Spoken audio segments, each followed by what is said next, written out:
بسم الله الرحمن الرحيم والصلاة والسلام على أشرف خلق الله سيدنا وحبيبنا وقرة أعيننا محمد بن عبد الله صلوات الله عليه وعلى آله وصحبه وسلم. My dearly beloved brothers and sisters and guests, Assalamu alaikum wa rahmatullahi wa barakatuh. Peace and blessings from Allah subhanahu wa ta'ala upon you all. I thank you all again so much for you all attending here. It means a lot to me and I hope it's beneficial to you all as it is for me. Before I go any further, I just wanted to quickly remind you all of the thawab, the rewards that you will attain from attending small gatherings like this. Because we're discussing the words of Allah subhanahu wa ta'ala through the story of Mousa alayhi salatu wasalam. The angels of Allah subhanahu wa ta'ala will come and witness and will be amongst us, and we will feel the sense of tuma'nina, the sense of sakina, the sense of fulfillment and relaxation and calmness and closeness to Allah subhanahu wa ta'ala.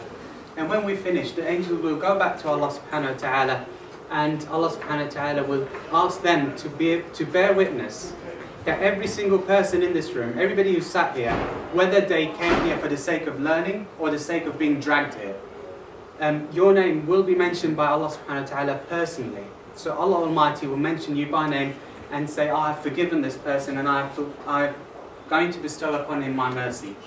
So I ask Allah subhanahu wa ta'ala to make this beneficial for us, to make it helpful for us and get us closer to the Quran and help us better understand the Quran that we so lack understanding of.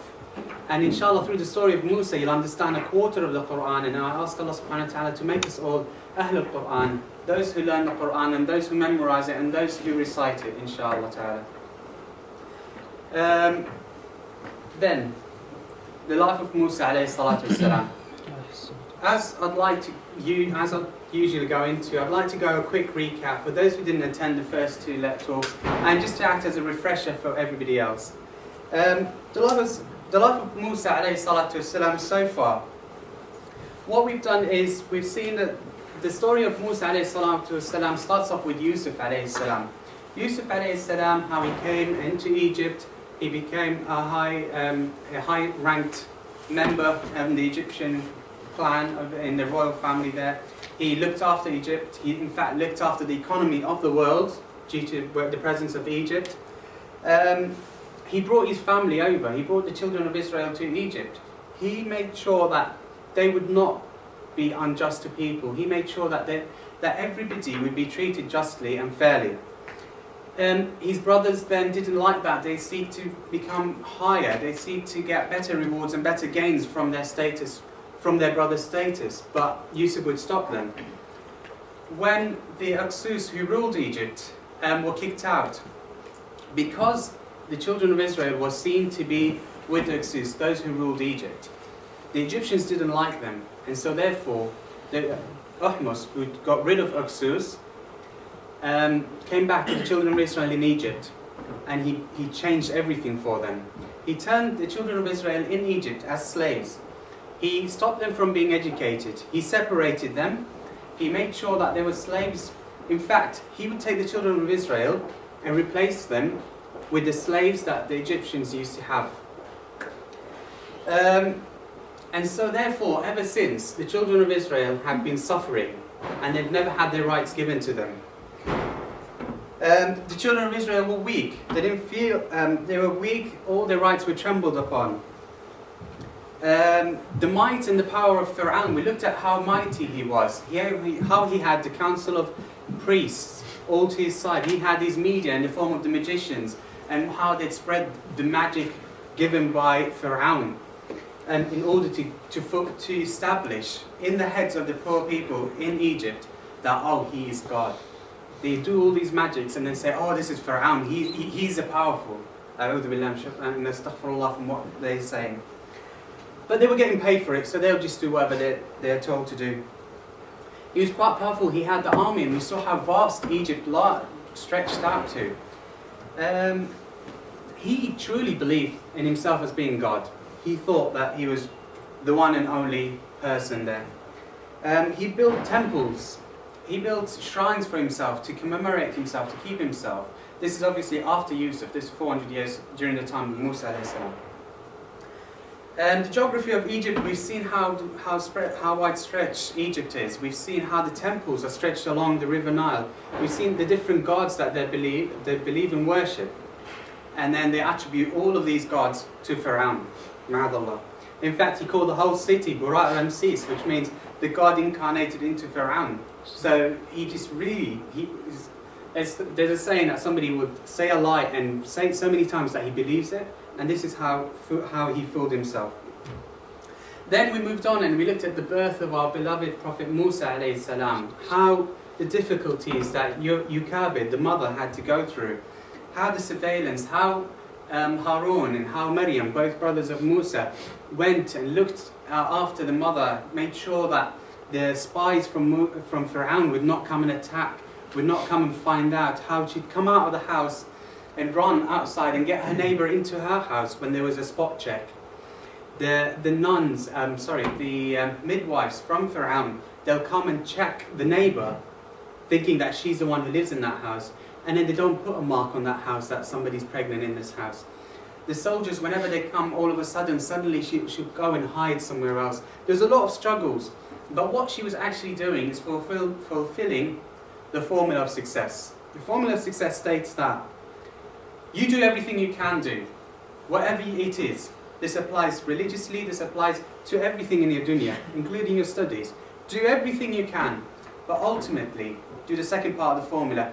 Believe in Allah subhanahu wa ta'ala as the provider, as a person who will grant you the success, and who is the person who will help you. So make sure you have tawakkul on Allah subhanahu wa ta'ala, do everything you can, and you will attain the victory or whatever you seek.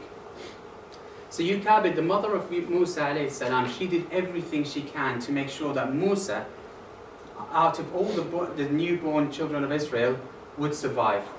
Then Allah subhanahu wa ta'ala threw into her heart the whole thing about, if you're scared about Musa, after you start breastfeeding, make sure that you try and do whatever you can. But up until the last moment where you start fearing your life and Musa's life is in danger, take him in a basket, put him in the box, put him in the little, now they call it Moses baskets, the little made out of palm trees.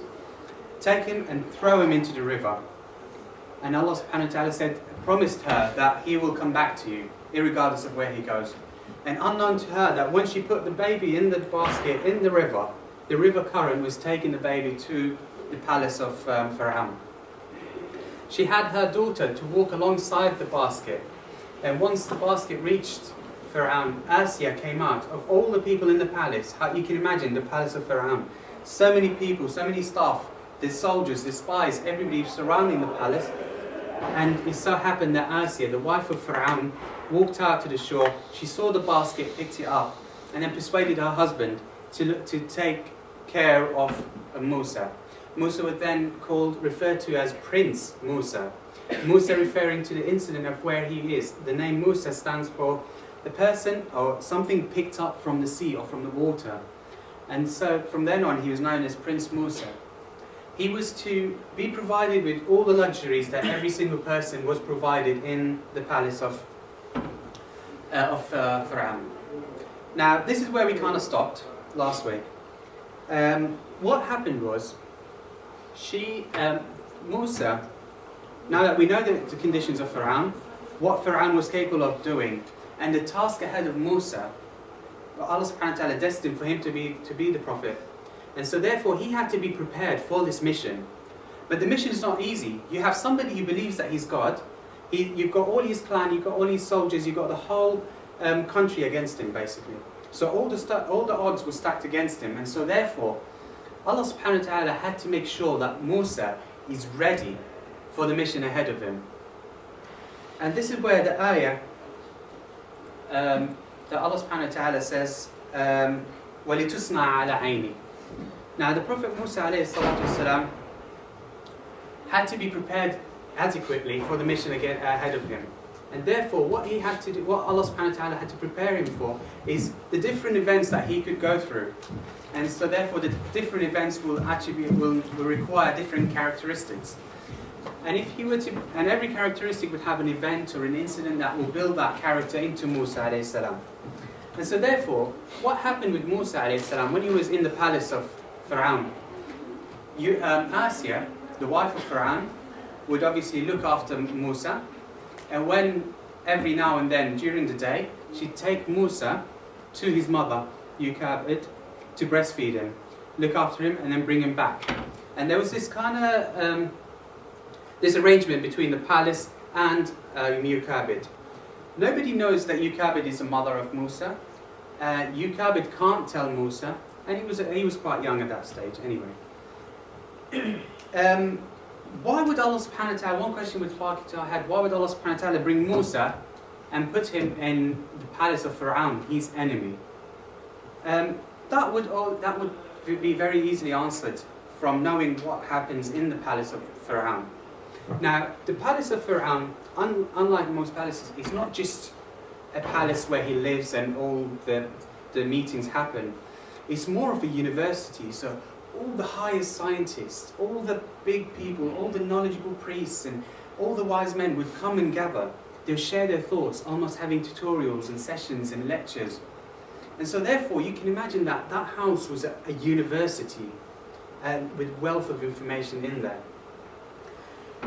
So therefore Allah subhanahu wa ta'ala wanted to make sure that this boy does not grow up in the towns of the children of Israel. Because as we know, the children of Israel, they are uneducated. But most importantly, they had something in them that was passed on from generations, which was weakness. And they knew that forever there shall be slaves. And so therefore that kind of negativity in their attitude would have filtered down to Musa, and therefore you can't have a negative person to lead the children of Israel out. And so therefore he had to be prepared adequately. And so over the 2 years that the first 2 years, he would be going back and forth from the house of Asya in the palace of Pharaoh and to his real mum's house in the children of Israel. He'd get both kind of love, he'd get mercy, he'd get a lot of love from both sides.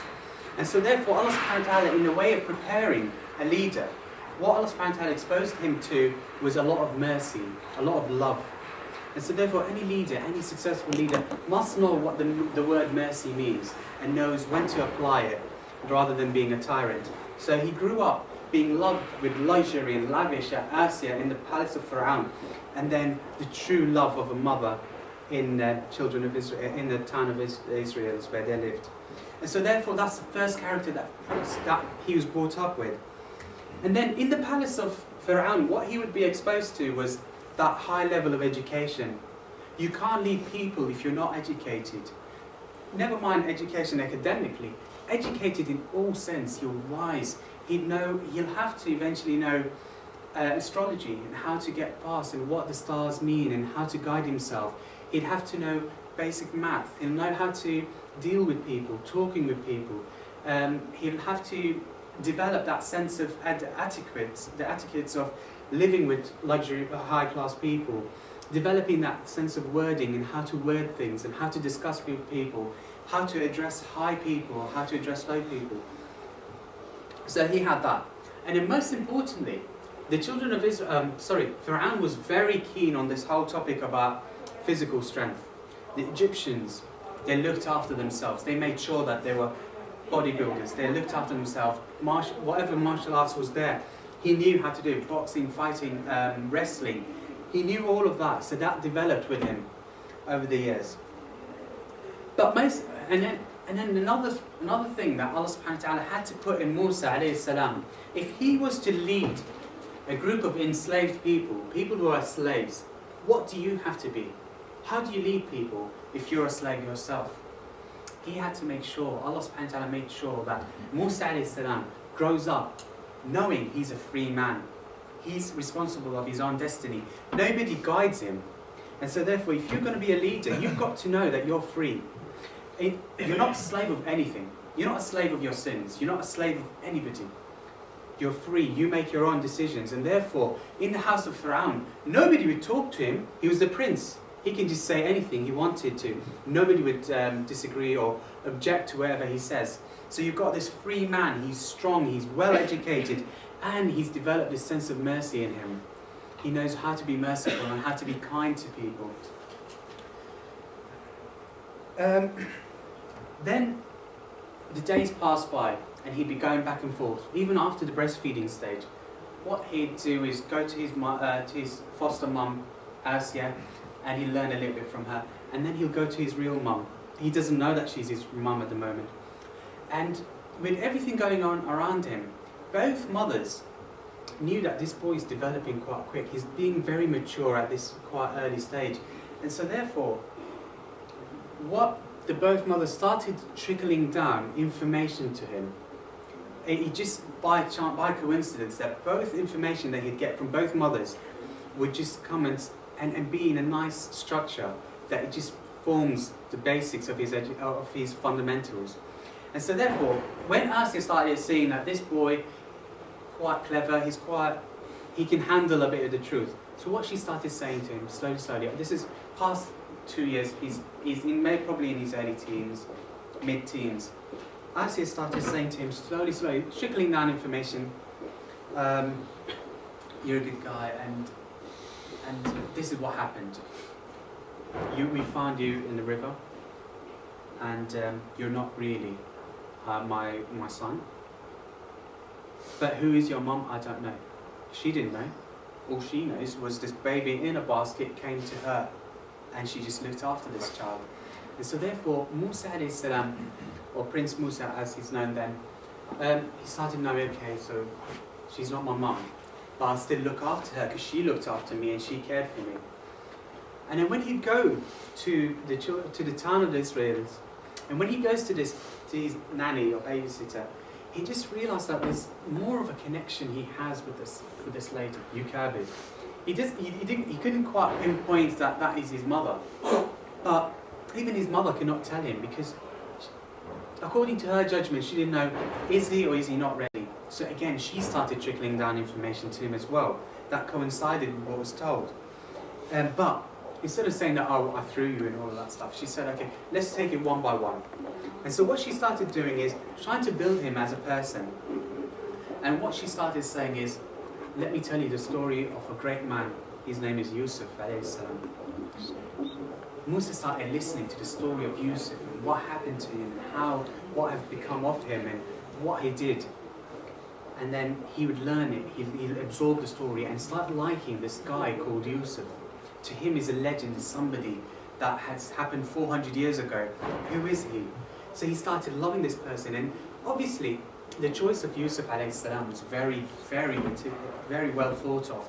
Because Yukabid thought, if I start telling him about somebody, like any other prophet, then the house of Fir'aun will start thinking, alright, there's a bit of brainwashing going on here, so we'll stop him.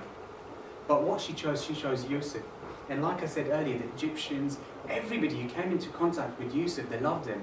And so therefore she chose this one mutual person, loved by everybody. So if Yusuf were to go to the palace of Fir'aun, he'd say, oh, I've learnt about Yusuf. They say, yeah, brilliant, he's a good guy, we like him. They won't suspect anything. So that's another character that was built into him. He had his role model. He knew who to emulate. And that's another thing for us to take on.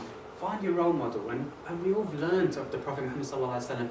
He should be our ultimate role model, and then start developing your role models in different classes, in academics, and in how you talk to people, or even learn from every single person, emulate people, have different role models in different parts of your life and apply it to yourself. And this is what you can establish in Yusuf, in Musa alayhi salam. Yusuf should be your role model. So he had his role model, he's educated, he's wise, he's clever. Then comes a little bit of starting, okay, now he's developed, he's matured even better.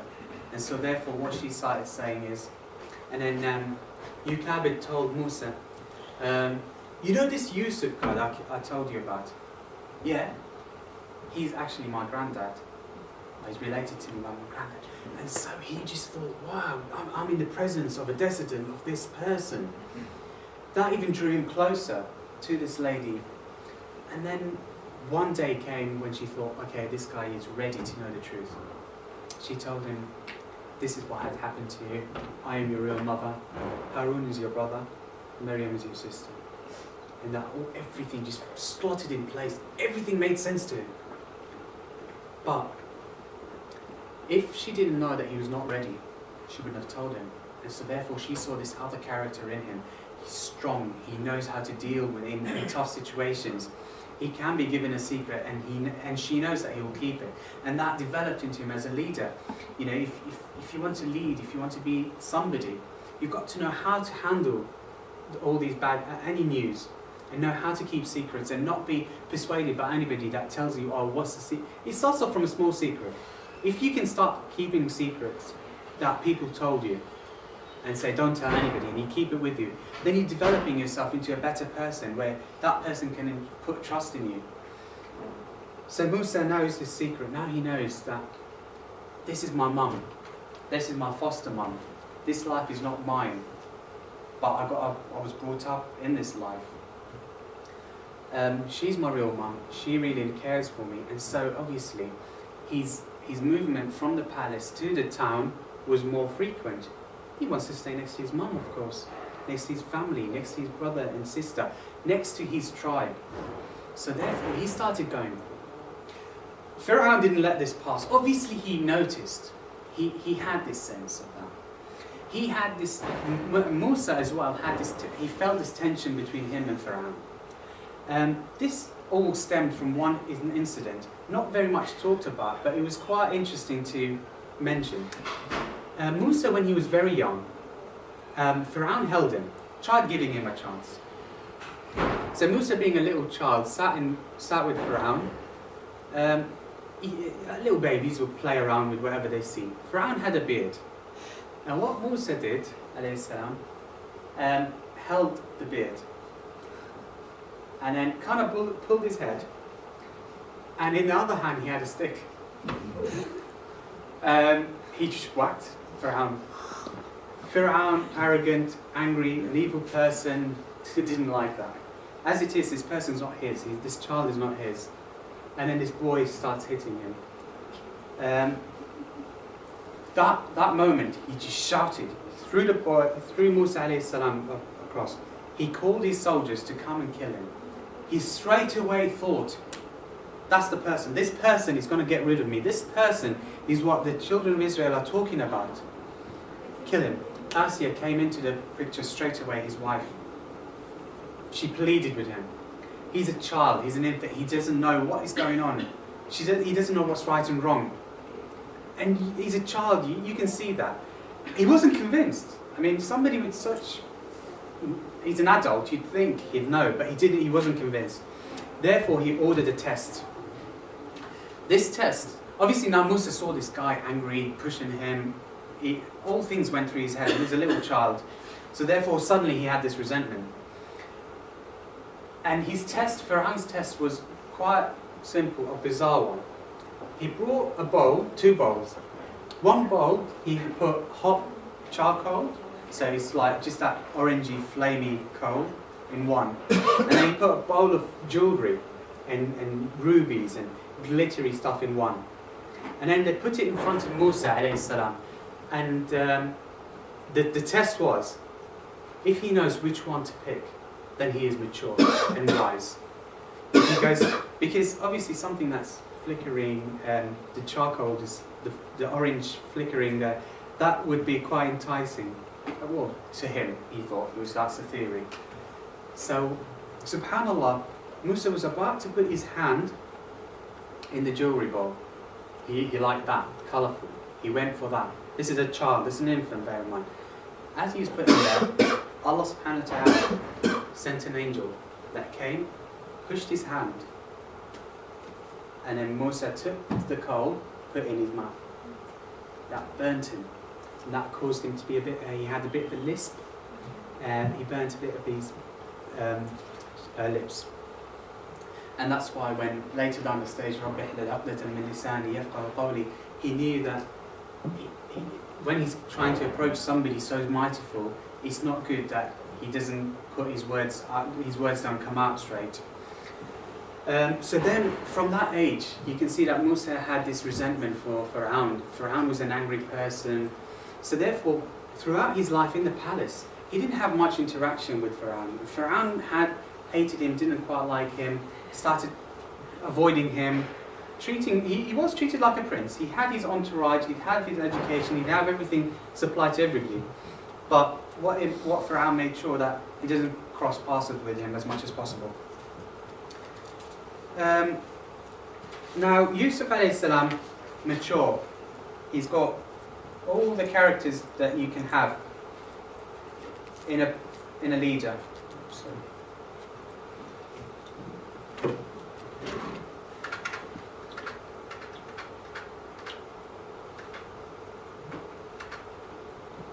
So he had mercy from both parents. He was educated. He had physical strength. He was a free man, i.e. not a slave. He had a strong character. He had a role model in the form of Yusuf alayhi salam. He was agile and flexible. He knew how to talk to different classes of people. His interactions with the children of Israel and the people of Pharaoh. He'd know how to sit down on the floor and eat simple stuff, and then he'd know how to sit down and have a feast with big people, how to use the knives, the right order, what to do. Then he knew the prioritizing. Now when Yukabid, his mother, told him that I am your mother, she could have just kept him. But she taught him one important lesson: know your priorities. It's too early for you to leave the palace of Pharaoh. There's still a lot for you to learn. Then here you'll gain nothing. And so therefore he decided to go back to and treat it as normal, pretend that nothing has happened. Then he started developing a message in him. These people are my people. And I'm pretty much the only educated one of them. I need to take them out of slavery. I need to look after them. I need to take them from where they are and lead them to victory out of this prison that they're in.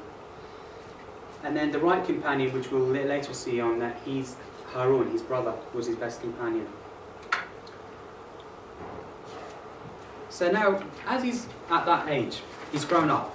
We're reaching that he's in his 30s. He's developed in every single way. But bear in mind, now that he knows the truth and he's going back to the palace, you can imagine what's going through his head. I am going to learn even more, try and establish more, be even wiser than I am at the moment. Because now you know that this is not your place. I might as well take as much as I can from the knowledge and be wiser before I do anything. So he went there and learned.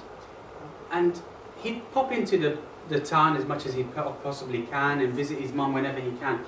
And then one day, he kind of snuck into the town.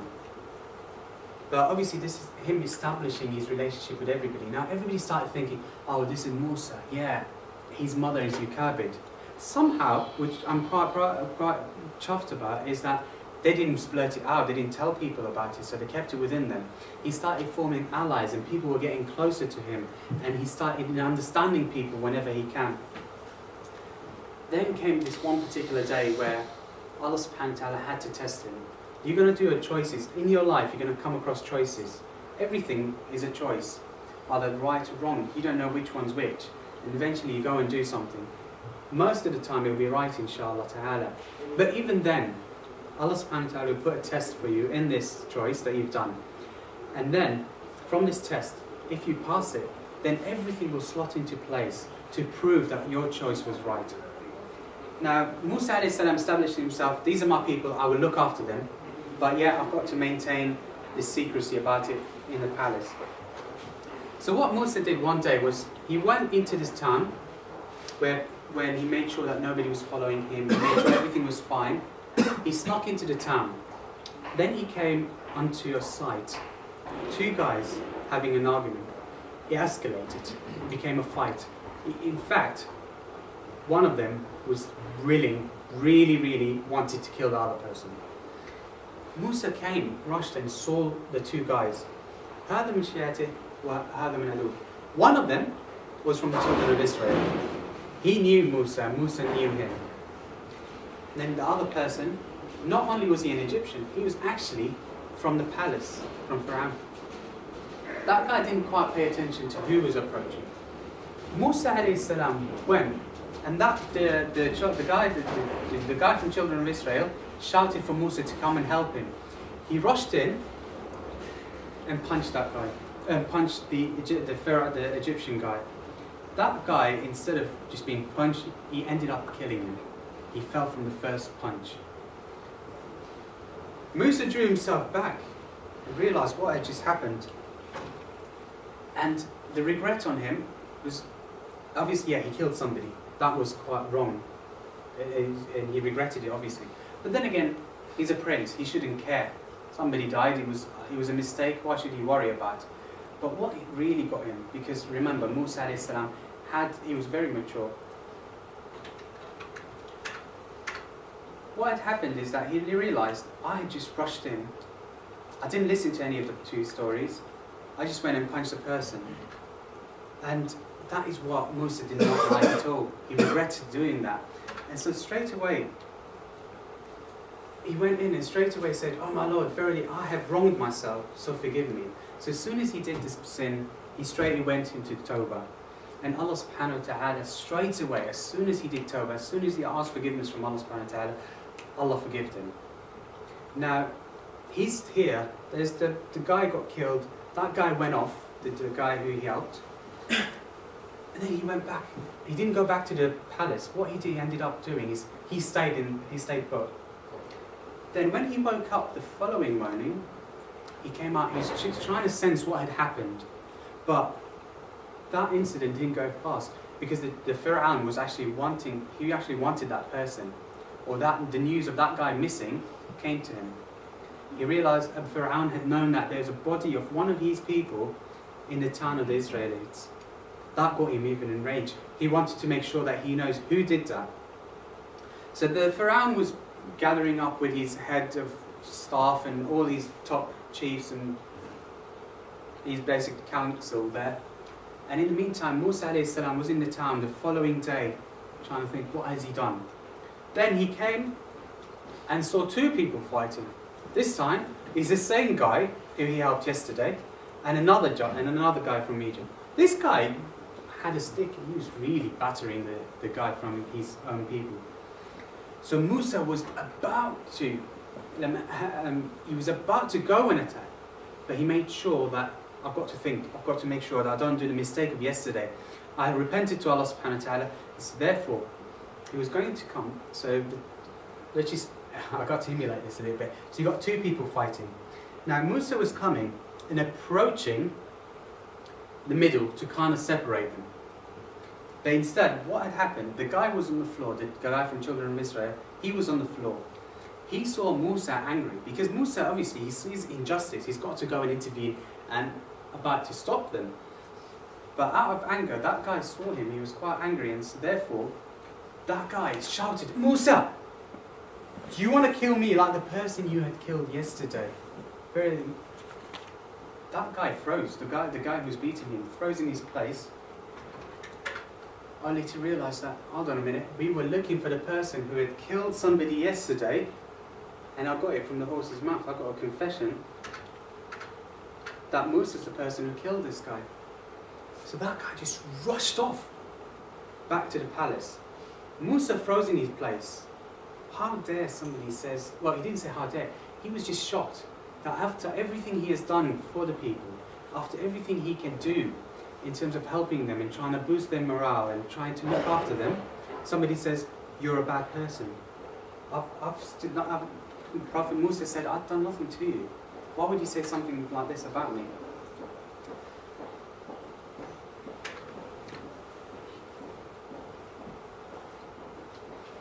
But even more, Musa alayhi salam realised, this person doesn't deserve to be helped. Look at him, he's a troublemaker. And that shocked Musa alayhi salam. It dawned on him that, yeah, you're looking after people. Not everybody's the same. You'll have the cowards, you'll have those who betray you, and you'll have the strong people who you can rely on. So Musa alayhi salam pulled back, even got paranoid, even got worried even more now. Now that person's rushed off to Fir'aun, he knows his secret, that guy just did nothing and just walked off as if nothing had happened. Now Musa had killed somebody, although he had repented to Allah, he's asked forgiveness from Allah subhanahu wa ta'ala, but he was still worried that what could happen. And I'd like to take you all to the palace. Now this is the council of the chamber meeting up. They're discussing who would, from the children of Israel, kill one of those men. Pharaoh didn't care as much as, he couldn't care who this person, who it was, but just for the sake of it. He didn't like the children of Israel, so he might as well take revenge. He's killed millions before, it doesn't matter. So as they were meeting, this person, the person who was in the scene, rushed in. And he said, you guys are looking for the person who had killed the person, one of our people yesterday. I know who he is. It's Prince Mousa. And this is what had happened. I was there, this, that, how that happened. And then everybody in the council just started saying, who's he?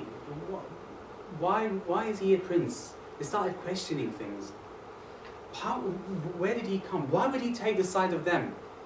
I mean, he's a prince. He must know that person. He should have looked after him and beat the children of the guy from the Israelites. Why did he look after them? And everything just sorted in place into Pharaoh's head. He realized, after all of this time, he's been trying to kill all the newborns in the town of Israelites, only to know that the person he was fearing had escaped from him. In fact, he was looking after him, he was feeding him, he was educating him. That just shocked him. Even the people, the wise people, the priests, everybody around him started thinking, hold on, let's go back. Where did he come from? He's not really your son. Why would you care? Why didn't you question it before? That even poured more salt to injury at this stage. And at that moment, out of sheer anger, that's it, that person will be killed. He sent his army straight, marching out to go and find Mousa to kill him. There's one person who was in the middle of this meeting. You can imagine, he sat there, everybody likes Mousa. He built a reputation for himself. He knew how to talk to the high class and the people who are less fortunate. People liked him, but then there's people who didn't interact with him, like the priests and those other people. And one person who was sat in the council realised what's going to happen. He rushed off. He managed to get into the town, because he knew that Mousa was going to be there, before the army was assembled to go and find Mousa. And he rushed him. And there came a man running from the first end of the city. So as we know that they were down at the bottom and the palace of Pharaoh was at the top. So he came approaching it from the outskirts of the city into the city. And he said, Mousa, verily the chiefs are taking counsel together about you to kill you. So escape. Truly I'm one of the good advisors to you. This is in Surah Al-Qasas, the narrations, verse 20. Mousa alayhi salam, in a moment of panic, just didn't even have time to pick up anything. Just rushed out of the town. So as we can see here, they were based there. Just to give you an idea, this is where Egypt is up until there at the moment. This is where Saudi Arabia is here. He went all the way here at a distance of 1,000 kilometers, which took him 8 to 10 days. He did not prepare for this journey. He walked out, he rushed out. He thought, he hadn't had any practical lessons into what he learned about astrology, but he said, Rabbi Sayyidin, he had faith in Allah subhanahu wa ta'ala, that Allah subhanahu wa ta'ala will guide him. On his journey, he had no food, nowhere to drink, nothing to provide him, nothing to protect him, no clothes, nothing for the journey. And what had happened that Ibn Abbas, in terms of the Prophet ﷺ, explained that his condition was so bad, his stomach was so in, he'd eat dry leaves in his journey, the sides of his lips were cut, malnourished, and his sandals obviously ripped apart. The desert was atrocious, stony to the desert, and moreover, all that walking on the stones caused cuts in his legs, and he started bleeding. But yet he still continued. But what he managed to know that to keep him strong is that he knew that Allah subhanahu wa ta'ala is with him. He knew that there is Allah subhanahu wa ta'ala. He knew that Allah will help him. And what he did was, he started remembering Allah. He started talking to himself about Allah, remembering, living with Allah the moments of the dhikr. And as he was walking, he knew that this was his destination, Madian. Because Madian was one of the nearest parts, the nearest neighbouring country that was not occupied by Pharaoh. And therefore he knew that that would be a safe haven for him.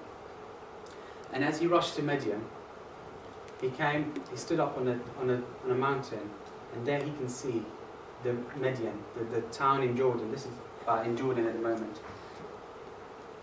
And he can see people, and he knew that this is where his destination is. As he was standing there, he could see loads of people, loads of sheep. What he did, why would he do things, and what he prioritised, because we've talked about him prioritising, what would you think he'd do as first thing? These are all things that we'll talk about, inshallah, on the 11th of January. This is what I want to stop here with regards to the story of Musa alayhi salam. He's established himself as a leader. He's got all the characteristics. And now Allah subhanahu wa ta'ala wanted to prepare him on the next level. So Prophet Mousa alayhi salam went through the first 30 years of his life being prepared in one way, which is the 10 characteristics. Now he's got to have a more practical preparation for him to meet Pharaoh later on down the stage. His journey wasn't easy, but although he's a prophet, one would question, why wouldn't Allah subhanahu wa ta'ala help him through this journey? Why wouldn't Allah subhanahu wa ta'ala provide some means or somebody to help him in the way? But then that's a message to all of us and to Musa. Yeah, you've done the preparation, but you need to be tested.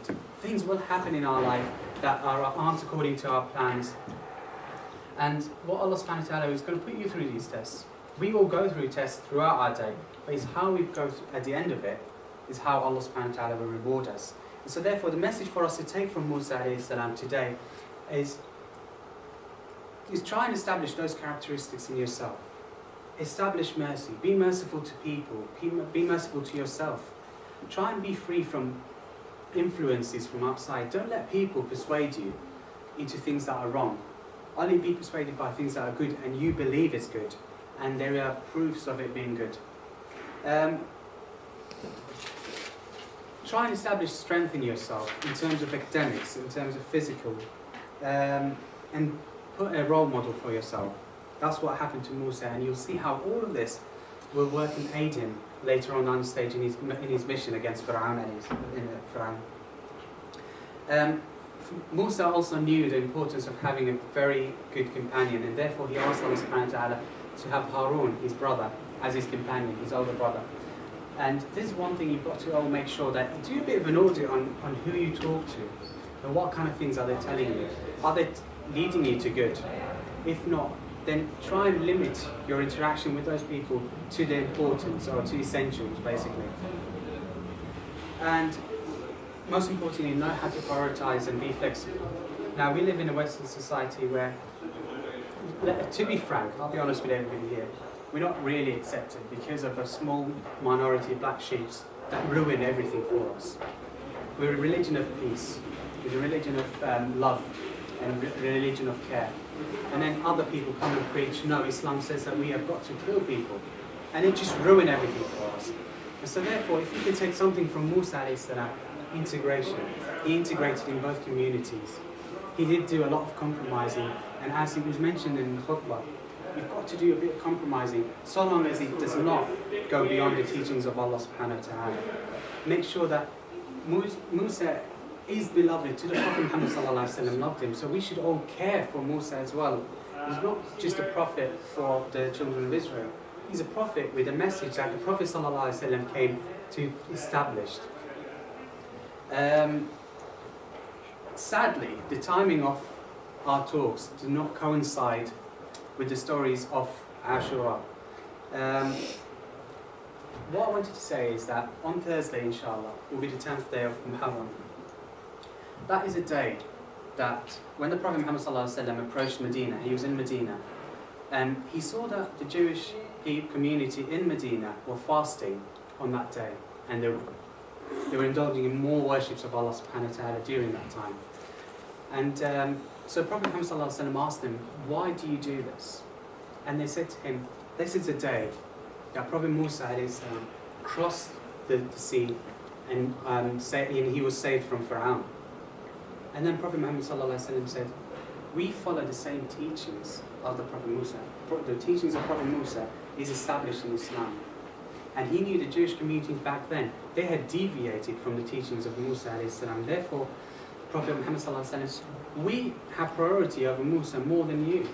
And therefore, we will fast as well.